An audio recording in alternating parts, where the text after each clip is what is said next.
नमस्कार दोस्तों आप सभी का हमारे चैनल में बहुत बहुत स्वागत है। जैसा कि आप देख रहे हैं हम लोग पढ़ने जा रहे हैं क्लास 12 की केमिस्ट्री का चैप्टर नंबर 5 यानी कि जिसका नाम है पृष्ठ रसायन। अब बता दें दोस्तों कि पृष्ठ रसायन क्या है। सबसे पहले बात आती है कि what do you mean by surface chemistry, यानी कि सरफेस केमिस्ट्री की जरूरत कहाँ है, किसे कहते हैं सरफेस केमिस्ट्री, वो चीज़ें आज समझने वाले हैं। जैसा कि देखिए अगर मोटी मोटा बात करें तो इस चैप्टर में 3 चीज़ें आपको पढ़ना है। एक पृष्ठ रसायन, यानी कि अगर हम रसायन विज्ञान पढ़ते हैं और उसमें भी फिजिकल केमिस्ट्री पढ़ते हैं तो उसमें पृष्ठ रसायन एक चैप्टर होता है, तो पृष्ठ रसायन का क्या मतलब है। और दूसरी चीज, पहला पृष्ठ रसायन के अंदर आपको पढ़ना है अधिशोषण, अवशोषण, अधिशोषण यानी कि एडजॉर्प्शन कहते हैं इसे, एडजॉर्प्शन। दूसरा है अवशोषण, अवशोषण मतलब एब्जॉर्प्शन, ठीक है, एब्जॉर्प्शन। देखिए चैप्टर जैसा कि शुरू हो चुका है और आप समझ भी रहे होंगे। और उसके बाद शोषण पढ़ना है, यानी कि शोषण मतलब होता है जॉर्प्शन। ये क्या होता है, 3 चीज़ें। सबसे पहले चीज इस चैप्टर में आपको पृष्ठ रसायन पढ़ना है। पृष्ठ रसायन का मतलब हो गया अधिशोषण, अवशोषण, शोषण, यानी कि ऐसी घटनाएं जो किसी भी धातु की सतह पर हो। जैसे होता क्या है कि हम लोग कोई जब अभिक्रिया कराते हैं या कोई रासायनिक अभिक्रिया जब होती है तो उसमें कोई उत्प्रेरक लगा देते हैं। उत्प्रेरक क्या करता है, किसी ठोस अभिकारक या गैसीय अभिकारक या द्रव अभिकारक की सतह पर जाकर बैठ जाते हैं। अगर सतह पर बैठ गए तब हम उसे कहते हैं अधिशोषण। अगर सतह पर बैठने के साथ साथ उसके अंदर भी प्रवेश कर गए हैं, ठीक है, और एक समान रूप से पूरे मैटर पर या मटेरियल पर फैल गए हैं, एक समान रूप से फैल गए हैं, तब हम उसे क्या कहेंगे, अवशोषण, ठीक है। और यह दोनों घटना संयुक्त रूप से क्या कहलाती है, शोषण यानी कि जॉर्प्शन, ठीक है। तो ये एक चीज है। दूसरी चीज इस चैप्टर के अंदर क्या पढ़ना है, उत्प्रेरक, ठीक है। उत्प्रेरक ऐसे बाहरी पदार्थ होते हैं जो किसी रासायनिक अभिक्रिया की दर को कम या अधिक कर देते हैं, ठीक है। आप ऐसा नहीं कह सकते कि वो बढ़ा देते हैं, आप ऐसा नहीं कह सकते कि वो घटा देते हैं, यानी आप कह सकते हैं क्या कि उत्प्रेरक वह बाह्य पदार्थ होता है जो किसी रासायनिक अभिक्रिया के वेग को, रासायनिक अभिक्रिया की दर को परिवर्तित कर देता है, ठीक है। तो यह उत्प्रेरक जब किसी रासायनिक अभिक्रिया की दर को घटा या बढ़ा देता है तब हम उस घटना को कहते हैं उत्प्रेरण, यानी इनको कहेंगे कैटालिस्ट। और जब कैटालिस्ट अपना काम कर देता है तब हम उसे कहते हैं उस घटना को कैटालिसिस। तो आपको यहां से भी क्वेश्चन पूछे जाते हैं कि बताइए कौन सी अभिक्रिया पर कौन सा उत्प्रेरक काम करता है, ठीक है। जैसे आप सुने होंगे कि हैबर विधि से जब अमोनिया बनाते हैं तो उसमें कौन सा उत्प्रेरक कार्य करता है। कभी कभी जो उत्प्रेरक होते हैं वो रासायनिक अभिक्रिया की दर को घटाते या बढ़ाते तो हैं, लेकिन कभी कभी वे सुस्त पड़ जाते हैं, यानी कि कैटलिस्ट हर टाइम पे अपने हिसाब से काम नहीं करता है। मतलब कभी कभी उत्प्रेरक की भी अभिक्रियाशीलता कम या अधिक हो जाती है। तो उस उत्प्रेरक की अभिक्रियाशीलता को कम या अधिक करने के लिए भी कुछ पदार्थ होते हैं जिनको हम लोग वर्धक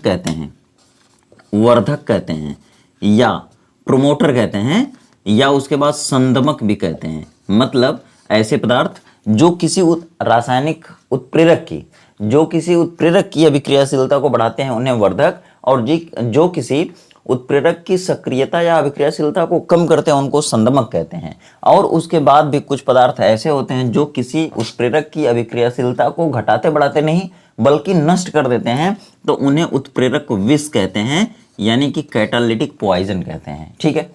तो एक चीज हो गया, दूसरा चीज हो गया, तीसरी चीज क्या पढ़ना है आपको, कोलायड पढ़ना है, यानी कोलायडी अवस्था या कोलायडी विलयन भी आप कह सकते हैं या कोलायड कह सकते हैं। अब इस कोलायडी विलयन में होता क्या है, जैसे मान लिया आप दूसरा चैप्टर पढ़े थे फिजिकल केमिस्ट्री या केमिस्ट्री फर्स्ट क्लास 12 के लिए अगर बात करें या बीएससी फर्स्ट ईयर के लिए बात करें तो आप केमिस्ट्री फर्स्ट फिजिकल केमिस्ट्री में पढ़ते हैं विलयन।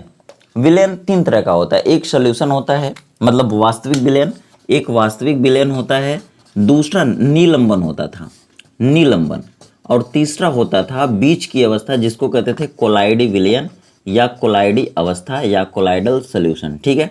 कोलायडी अवस्था या कोलायडी विलयन आप देखते थे कि जब 2 पदार्थों को आपस में मिलाया जाता था और दोनों पदार्थ एक दूसरे में जाके समांगी रूप से फैल जाते थे या समांगी रूप से मिश्रण बनाते थे, तो ऐसे समांगी मिश्रण को हम लोग कहते थे वास्तविक विलयन, ठीक है। जैसे अगर चीनी को पानी में डाल दिया जाए तो चीनी पानी में जाने के बाद पूरी तरह डरने से वालों घुल को जाती है, मिलता नहीं कुछ यानी कि जिंदगी में, चीनी लड़ने पानी वालों में के जाके कदमों में एक जहान समान रूप होता से है। फैल जाती है, घुल जाती है। तो जो एक समांग विलयन बनता है उसे हम कहते हैं वास्तविक विलयन। अगर आप पानी में चीनी को न डाल के बालू डाल दें, ठीक है, पत्थर डाल दें, पत्थर की छोटी छोटी रोड़ी डाल दें, तो वो पानी में जाके सीधे बैठ जाएगा नीचे पेंदी में। अगर कांच का बर्तन है तो सब कुछ घटना या सब परिघटना आपको बाहर से दिखती है, मतलब कि पानी ऊपर तैरता रहेगा, बालू नीचे बैठा रहेगा। तो ऐसे विलयन या स्टेट को हम लोग कहते हैं सस्पेंशन, यानी कि निलंबन। और यह घटना ज़्यादातर मेडिकल चीज़ों में इस्तेमाल की जाती है। यानी मेडिकल में जब आप देखते हैं सिरप बनाया जाता है तो आपको पाउडर अलग देते हैं शीशे में भर के, और उसमें जो डिस्टिल वाटर होता है उसको अलग पैकेट में करके देते हैं। बाद में बोलते हैं कि दोनों को आपस में मिलाकर सोल्यूशन बना लीजिए और बच्चों को दवा के रूप में पिला दीजिए, ठीक है। तो आप देखते हैं निलंबन या सस्पेंशन का सबसे ज़्यादा केस मेडिकल क्षेत्रों में देखा जाता है, ठीक है। कोलाइडी अवस्था, जैसे कि जब चीनी को पानी में डालेंगे तो वास्तविक विलयन बनेगा, जब बालू को पानी में डालेंगे तो निलंबन या सस्पेंशन बनेगा। और उसी तरह से जब आटे को पानी में डाल दें, गोंद को डाल दें, जिलेटिन को डाल दें, प्रोटीन को डाल दें, जैसा कि प्रोटीन हमारे शरीर में पाई जाती है, अगर प्रोटीन को पानी में डाल दें या स्टार्च को पानी में डाल दें तो जो एक धुंधला पदार्थ बनता है, जैसे कि आटे को पानी में डाल दीजिए गुथा जाए, गोंद है, जिलेटिन है, उसको पानी में डाल दीजिए, स्टार्च है पानी में डाल दीजिए, तो एक धुंधला सा पदार्थ बनता है, ठीक है। उसको हम लोग क्या कहते हैं, तो उसको कहते हैं कोलाइडी अवस्था, ठीक है। तो दोस्तों अगर पूछा जाए कि इनमें और इनमें किसके पदार्थ के कणों की अवस्था सबसे छोटी होती है या पदार्थ के कणों की आकार या साइज सबसे कम होती है, तो कोलाइडी अवस्था वास्तविक विलयन में होती है। अगर वास्तविक विलयन से बड़े कणों को देखा जाए तो वो कोलाइडी अवस्था में आते हैं, और अगर उससे बड़े कणों के आकार को देखा जाए तो निलंबन में मिलेगा, ठीक है।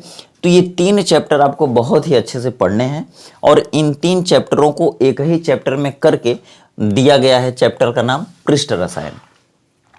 यानी अब आप समझ गए होंगे कि पृष्ठ रसायन में क्या क्या पढ़ना है, ठीक है। तो सबसे पहले आपको पृष्ठ रसायन पढ़ना है, फिर उत्प्रेरक पढ़ना है, फिर कोलाइडी अवस्था पढ़ना है, ठीक है। तो चलिए हम लोग आज शुरू करेंगे पृष्ठ रसायन में अधिशोषण, अवशोषण और शोषण, ठीक है। फिर बाद में कभी कभी आपसे एग्जाम में पूछ लिया जाता है कि बताइए एडजॉर्बेट क्या होता है, एडजॉर्बेट क्या होता है, ठीक है, ठीक है। अब दूसरा पूछा जाएगा एडजॉर्बेंट क्या होता है, ठीक है। ये एडजॉर्बेट और ये एब्जॉर्बेंट, ठीक है, ये दोनों पूछे जाएंगे। और कभी कभी आपसे पूछा जाता है कि क्या होता है फिजिकल एडजॉर्प्शन, ठीक है, क्या होता है फिजिकल एडजॉर्प्शन और क्या होता है केमिकल एडजॉर्प्शन। कभी कभी डिफरेंस या अंतर भी पूछ लेता है, ठीक है। तो चलिए इनको देखते हैं, ठीक है। तो हमारी सबसे पहली हेडिंग क्या शुरू होगी, अधिशोषण। क्या शुरू होगी, अधिशोषण। देखिए चैप्टर पूरी तरह से स्टार्ट हो गया है, और बता दें कि अब हम लोग सबसे पहले एडजॉर्प्शन को ख़त्म करेंगे, उसके बाद हम लोग कैटालिस्ट को शुरू करेंगे, कैटालिस्ट को ख़त्म करेंगे, फिर उसके बाद कोलाइडी चीज़ें हैं, कोलाइडी अवस्था से रिलेटेड चीज़ें हैं, उसमें जैसे कि आपको ब्राउनी गति हो गया, पेप्टीकरण हो गया, वैद्युतकरण संचलन हो गया, उल्डन मान हो गया, टिंडल प्रभाव हो गया। तो वो सब ऐसी टॉपिकें हैं जो हर बार एग्जाम में पूछी जाती हैं, इंटरमीडिएट में ही नहीं, बीएससी के एग्जाम में भी पूछी जाती चीज़ें। आप पेपर अनुसार उठा के देख सकते हैं, ठीक है। तो देखिए सबसे पहले हम बताएंगे आपको कि हमारे इस वीडियो में या प्लेलिस्ट में और भी चैप्टर्स की वीडियो गई हुई हैं, जैसे कि वैद्युत रसायन हो गया, नर्स समीकरण हो गया, फैराडे का नियम हो गया, कोल राउस का नियम हो गया, विशिष्ट चालकता, विशिष्ट प्रतिरोध हो गया, ठीक है। तो वो सारी टॉपिक्स, या फिर आप कह लीजिए कि अगर विलयन से संबंधित चीज़ें जैसे राउल्ट का नियम है, और विलयन के अनुसंग गुणधर्म है, यानी कि हिमांक का अवनमन, वाष्प दाब में आपेक्षिक अवनमन, क्वथनांक उन्नयन, मोलल उन्नयन स्थिरांक क्या होता है, मोलल अवनमन स्थिरांक क्या होता है। तो ये सारी इंपॉर्टेंट चीज़ों की वीडियो आपको हमारे प्लेलिस्ट में मिल जाएगी। निवेदन यही है कि अगर चैनल पर पहली बार है, चैनल को सब्सक्राइब करके बेल आइकन दबा लीजिए, और अपने फ्रेंड सर्कल में ज़्यादा से ज़्यादा इस वीडियो को शेयर कीजिए। आइए बिना टाइम पास के चलते अपने टॉपिक पर, अधिशोषण क्या होता है। देखिए तीनों को एक साथ समझ लीजिए, अच्छा लगेगा, मजा आएगा। जैसे मान लीजिए जब हम कोई रिएक्शन कराते हैं तभी इनकी जरूरत पड़ती है। जब हम कभी किसी रासायनिक अपक्रिया को देखते हैं या किसी रिएक्शन को जब करवाते हैं तब वहां पर इनकी जरूरत पड़ती है, और तभी एडजॉर्प्शन, अवशोषण और शोषण की घटना घटती है, ठीक है। अब देखना हमको ये है कि 3 केस है आपके पास। मान लीजिए ये कोई गोल सा पदार्थ है, मान लीजिए ये कोई गोल सा पदार्थ है, और ये कैसा पदार्थ है, सॉलिड है। ठीक है, यहाँ एक केस हो गई, दूसरी केस यहाँ भी हो गई, ये भी सॉलिड पदार्थ है। ठीक है, और यहाँ भी सॉलिड पदार्थ है, यह तीसरी घटना घट गई। अब मान लीजिए कि हमारे पास कोई दूसरा पदार्थ है। ठीक, कोई दूसरा पदार्थ है जो द्रव भी हो सकता है, जो गैस भी हो सकता है। ज़्यादातर जो एग्जाम्पल आप देखते हैं, किसी ठोस पदार्थ पर गैस पदार्थ के अवशोषण की घटना आपको दिखाई जाती है। ठीक है, मतलब ये कोई सॉलिड पदार्थ है और इस पर जब हम कोई गैस पदार्थ की अभिक्रिया कराएंगे, गैस पदार्थ की अभिक्रिया कराएंगे या गैस पदार्थ की तुलना इससे कराएंगे, मतलब ये गैस पदार्थ क्या करेगा, इस सॉलिड पर आकर सबसे पहले इस सॉलिड पदार्थ की सतह पर ऐसे बैठ जाएगा। ये धन आवेश नहीं है, ये हम आपको दिखा रहे हैं गैस पदार्थ। ये कौन है, ये गैसीय पदार्थ है जो धन के रूप में आपको या प्लस के रूप में आपको दिखाया जा रहा है। ये क्या है, ये गैसीय सबस्टेंस है, यानी कि गैसीय पदार्थ है। ठीक है, वो क्या कर रहा है, वो क्या कर रहा है, वो आ करके, मतलब यह गैसीय पदार्थ आ करके इस ठोस धातु की सतह पर इकट्ठा हो गया है। कहाँ से, ऊपर से कि नीचे से, ऊपर से। ठीक है, यही ऊपर से पदार्थ के चिपकने की घटना को हम लोग क्या कहते हैं, एडजॉर्प्शन। एडजॉर्प्शन यानी कि कहते हैं अधिशोषण। मतलब अगर आपसे पूछा जाए कि अधिशोषण की परिभाषा बताइए, तब हम कह सकते हैं कि जब किसी ठोस पदार्थ की सतह पर, जब किसी ठोस पदार्थ की सतह पर कोई दूसरा पदार्थ आकर एकत्रित हो जाए। ठीक है, तो यह घटना क्या कहलाती है, अधिशोषण। अब दो चीजें यहां से नजर आएंगी सामने। देखिए, एक ऐसा पदार्थ जो गैस आकर इस पर एक्यूमुलेट हो गया, इसकी सतह पर बैठ गया, उसको क्या कहेंगे, एडजॉर्बेंट। क्या कहेंगे, सॉरी एडजॉर्बेट कहेंगे। क्या कहेंगे, एडजॉर्बेट, यानी अधिशोष्य। क्या कहेंगे, अधिशोष्य। ध्यान से समझिए, जो पदार्थ इस ठोस पदार्थ की सतह पर आकर बैठेगा उसे हम क्या कहेंगे, उसे हम क्या कहेंगे, एडजॉर्बेट यानी कि अधिशोष्य कहेंगे। ठीक है, यानी कि अगर ये ठोस पदार्थ मेहमान घर वाला है, इसका घर है और इसके घर पे ये मेहमान लोग आ गए, तो सबसे पहले ये क्या कहेगा अपने मेहमानों से कि तुम हमारे घर की सतह पर या बाउंड्री पर आकर बैठ जाओ। ठीक है, एकत्रित हो जाओ। तो ये मेहमान लोग आकर इनकी बाउंड्री पर इकट्ठा हो जाते हैं। इस घटना को कहते हैं क्या दोस्तों, अधिशोषण। यानी जो मेहमान आया है इस पर, उसे क्या कहेंगे, एडजॉर्बेट यानी अधिशोष्य। और जिसके घर आए हैं यानी इस ठोस पदार्थ की सतह पर आए हैं, तो इस ठोस पदार्थ को क्या कहेंगे, एडजॉर्बेंट। क्या कहेंगे, एडजॉर्बेंट यानी अधिशोषक। क्या कहेंगे, अधिशोषक। तो आशा करते हैं आपको ये दोनों चीजें क्लियर हो गई होंगी कि किसको अधिशोष्य कहेंगे, किसको अधिशोषक कहेंगे। ठीक है, अब देखिए, आपसे बार बार क्वेश्चन पूछ लिया जाता है कि एक नंबर में, अगर मान लीजिए इसकी सतह का क्षेत्रफल ज्यादा है, अगर किसी ठोस पदार्थ की सतह का क्षेत्रफल ज्यादा है तो उस पर अधिशोषण की घटना बढ़ेगी कि घटेगी, तो बढ़ेगी। ठीक है, क्योंकि क्षेत्रफल पर ही अवशोषित होते हैं, सतह पर ही अवशोषित होते हैं। ठीक है, तो ऐसा है। अब दूसरी चीज है, कभी कभी क्या होता है, मान लीजिए कि ये गैसीय पदार्थ है जो इस ठोस की सतह पर आकर एकत्रित हो गया है। ठीक, अब दो घटना घटेगी। अगर ये गैसीय पदार्थ इस ठोस पदार्थ की सतह पर आकर रासायनिक बंध बनाकर जुड़ जाएगा। ठीक है, अगर रासायनिक बंध बनाकर जुड़ जाएगा, मतलब होता क्या है, फिर से सुनिए। अगर ये गैसीय पदार्थ आए, कहाँ आए, इस ठोस की सतह पर आए और इस ठोस की सतह पर आकर बैठ जाए और बैठे बैठे धीरे धीरे इस ठोस पदार्थ की सतह से बंध बना ले। कौन सा बंध बना ले, रासायनिक बंध। ठीक है, रासायनिक बंध बना ले और रासायनिक बंध बना के जुड़ जाए। रासायनिक बंध कौन कौन हो सकते हैं, चाहे तो आयनिक बंध हो सकता है, चाहे तो हाइड्रोजन बंध हो सकता है। ठीक है, मतलब किसी भी रासायनिक बंध द्वारा अगर ये गैसीय पदार्थ इस ठोस पदार्थ की सतह से चिपक जाए, उससे रासायनिक बंध बना ले, तब हम उसे कहते हैं रासायनिक अधिशोषण। क्या कहते हैं दोस्तों, रासायनिक अधिशोषण। और रासायनिक अधिशोषण की घटना में जो एडजॉर्बेट होता है वो एडजॉर्बेंट से आयनिक बंध द्वारा जुड़ सकता है या हाइड्रोजन बंध द्वारा जुड़ सकता है। ठीक है, बात समझ में आ गई। और अगर और अगर ये गैसीय पदार्थ आया इस ठोस पदार्थ की सतह पर, बंद बैठ गया और बंध नहीं बना रहा है, रासायनिक बंध नहीं बना रहा है, लेकिन इस गैसीय पदार्थ और इस ठोस पदार्थ की सतह में कोई वांडरवाल बल काम कर रहा है या अंतरा अणुक बल काम कर रहा है, ठीक है। और जब तक ये अंतरा अणुक बल काम करेगा इस गैस और इस ठोस के बीच में, तब तक ये चिपके रहेंगे। तो जब तक ये वांडरवाल बल या अंतरा आणविक बल काम करेगा इस गैसीय और इस ठोस पदार्थ के बीच में, तब तक अगर ये दोनों चिपके हैं, तब इस घटना को हम लोग क्या कहते हैं, फिजिकल एडजॉर्प्शन, ठीक है, भौतिक अधिशोषण कहते हैं, ठीक है। अब आप बात को समझ रहे होंगे कि भौतिक अधिशोषण क्या होता है और केमिकल यानी कि रासायनिक अधिशोषण क्या होता है। अगर दोनों में अंतर पूछा जाए तो आप क्या कह सकते हैं। देखिए यहां पर गैस के अणु आए हैं, ठोस पदार्थ की सतह पर बैठ गए हैं, यही घटना घटी है। अब दो बात है कि या तो वह गैस के अणु सॉलिड से रासायनिक बंध बनाकर जुड़ सकते हैं, रासायनिक बंध बनाए तो वो रासायनिक अधिशोषण हो गया। अगर रासायनिक बंध नहीं बन रहा है, केवल गैस के अणु और ठोस पदार्थ के बीच में केवल अंतराण्विक बल काम कर रहा है यानी वांडरवाल बल काम कर रहा है, तब इस घटना को हम लोग कहेंगे भौतिक अधिशोषण। भौतिक अधिशोषण का पहला अंतर तो ये हो गया कि रासायनिक बंध बनाकर जुड़ना और अंतराण्विक बल के सहारे जुड़ना, एक अंतर हो गया। दूसरा चीज क्या है कि जो भौतिक अधिशोषण होता है यह एक रिवर्सिबल प्रोसेस होती है। मतलब भौतिक परिघटना अगर हो रही है, भौतिक अधिशोषण अगर हो रहा है, तो ये गैस का अणु इससे जैसे चिपकेगा वैसे अलग भी हो जाएगा। लेकिन अगर रासायनिक परिघटना हो रही, रासायनिक अधिशोषण हो रहा है, तो ये गैस के अणु इससे हमेशा के लिए जुड़ जाएंगे, फिर जल्दी निकलेंगे नहीं।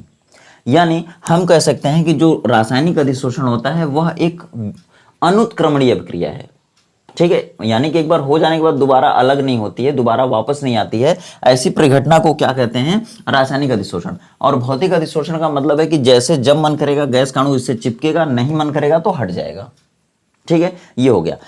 तीसरी बात, तीसरा अंतर क्या होता है कि जब ये रासायनिक अधिशोषण होगा तो वह एक विशिष्ट क्रिया होती है, मतलब स्पेसिफिक होती है, हाईली स्पेसिफिक कह सकते हैं कि अति उच्च विशिष्ट क्रिया होती है। लेकिन अगर ये भौतिक अधिशोषण हो रहा है तो यह कोई भौतिक अधिशोषण अगर हो रहा है तो ये कोई विशिष्ट अभिक्रिया नहीं है, ऐसा नॉर्मली होता है, ठीक है।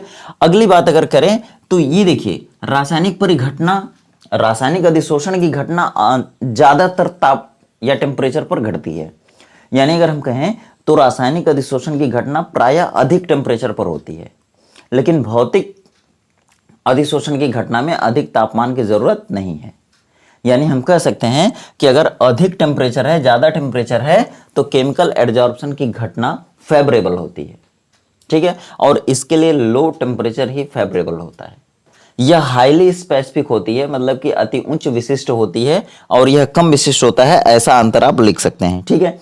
अगली बात क्या है कि यह जो होती है अनुत्क्रमणीय प्रक्रिया होती है, यानी कि इरिवर्सिबल टाइप की रिएक्शन होती है। और ये क्या है, एक तरह की रिवर्सिबल रिएक्शन है जो कि एक बार होने के बाद दोबारा भी हो सकती है, ठीक है।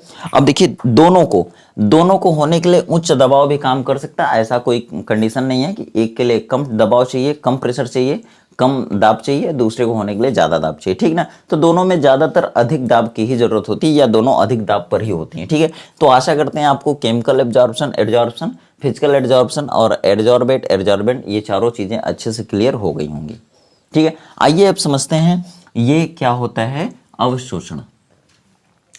जैसे देखिए होता क्या है, अभी तक आप क्या सीखे हैं कि यह गैस पदार्थ था, गैसीय पदार्थ था कोई, वो किसी ठोस पदार्थ की सतह पर आकर के केवल बैठ गया है, ऊपर ही बैठा है।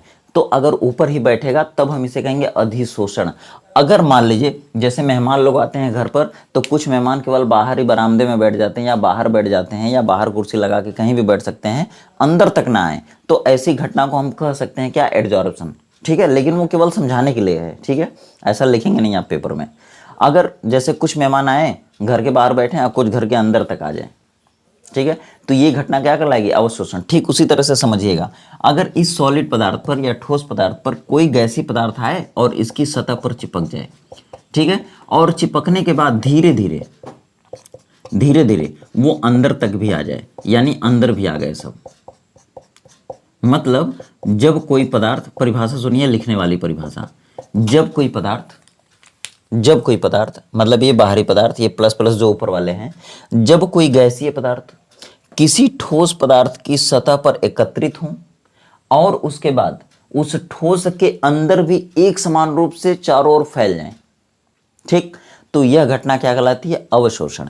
बात को समझिएगा, ये बाहर तो रहेगा ही और अंदर भी आकर चारों ओर से एक समान रूप से फैल जाएगा, ठीक है। जब एक समान रूप से फैल जाएगा तब हम इसे क्या कहेंगे? अवशोषण, यानी कि एब्जॉर्प्शन, एब्जॉर्प्शन, ठीक है। ए बी, यहाँ पे बी हो जाएगा, ठीक है, और नहीं तो क्या रहेगा? डी रहेगा। बात को समझिएगा, अगर बाहर से अंदर भी आ गया, एक समान रूप से पूरे पदार्थ के अंदर फैल गया, यानी आप फिर से सुनिए लिखने वाली परिभाषा, जब कोई पदार्थ किसी दूसरे पदार्थ के अंदर और बाहर तक एक समान रूप से फैल जाए, ठीक है, तो हम उसे क्या कहेंगे? अवशोषण, ठीक है। चलिए आगे बढ़िएगा। अब देखिए, अगर दोनों घटना घट रही है, मतलब ये भी घटना घट रही है, ऊपर भी आके बैठ रहे हैं सब सतह पर और अंदर भी आ जा रहे हैं, तो अधिशोषण और अवशोषण दोनों हो जाए। अगर अधिशोषण और अवशोषण दोनों होता है तो इन दोनों घटना को हम संयुक्त रूप से क्या कहते हैं? शोषण। क्या कहते हैं दोस्तों? शोषण। और इसे क्या कहते हैं? जॉर्प्शन। क्या कहेंगे? जॉर्प्शन, ठीक है, यानी कि शोषण। तो आशा करते हैं आपको यह अधिशोषण, अवशोषण और शोषण की घटना अच्छे से समझ में आ गई होगी, ठीक है। अब दोस्तों मिलते हैं अगली वीडियो में उत्प्रेरक और उत्प्रेरण के साथ, ठीक है। देखिए यहाँ पर कुछ उदाहरण है जो सामने आते हैं, जैसे एनिमल चारकोल की बात होती है, ठीक है, तो एनिमल चारकोल भी ये घटना दिखाते हैं। अधिशोषण की घटना वहाँ पे दिखती है, ठीक है, अवशोषण की भी घटना दिखती है। देखिए एनिमल चारकोल की बात आती है, चारकोल की बात आती है, वैसे भी चारकोल की बात करते हैं हम लोग, ठीक है। देखिए चारकोल आप समझते होंगे किससे बनता है? वो लकड़ी से भी बनता है और एनिमल से भी बन सकता है, ठीक है। आगे देखिए सिलिका जेल की बात आप करते हैं, ठीक है, सिलिका जेल में भी ये घटनाएं घटती हैं जो कि आपको उदाहरण में मिल सकती हैं, ठीक है। चलिए तो आगे बढ़ते हैं, मिलेंगे फिर अगले वीडियो में दोस्तों उत्प्रेरक और उत्प्रेरण जैसे नई टॉपिक के साथ। उसमें हम लोग पढ़ेंगे उत्प्रेरक कितने प्रकार का होता है, जैसे कि आप देखते हैं उसमें धनात्मक उत्प्रेरक, ऋणात्मक उत्प्रेरक, ठीक है। जैसे आपसे पूछा जाएगा कि क्लोरोफॉर्म को रंगीन बोतलों में भरकर रखते हैं लेकिन उसमें एथिल एल्कोहल की भी कुछ मात्रा मिलाई जाती है, क्यों मिलाई जाती है, ठीक है, तो वो चीज़ आपको पूछी जाएगी पेपर में। या फिर आपसे कहा जा सकता है कि H2O2 को जब हाइड्रोजन पेरोक्साइड को जब बंद बोतलों में करके रखा जाता है तो उसमें ग्लिसरीन की कुछ मात्रा मिलाई जाती है, क्यों मिलाई जाती है, तो क्वेश्चन घुमा घुमा के भी पूछे जाते हैं। तो वो सारी बातें होंगी अगली वीडियो में उत्प्रेरक और उत्प्रेरण के साथ में, ठीक है। तो दोस्तों आज के लिए बस इतना ही रहेगा। चैनल पर बने रहिए और ज़्यादा से ज़्यादा लोगों तक इस वीडियो को फैलाइए, यही निवेदन है हाथ जोड़कर आपसे। तो चलिए मिलते हैं फिर दोस्तों उसी तरह कॉन्सेप्ट के साथ अगली वीडियो में। तब तक आप खुश रहिए, व्यस्त रहिए, मस्त रहिए, आपका दिन शुभ हो।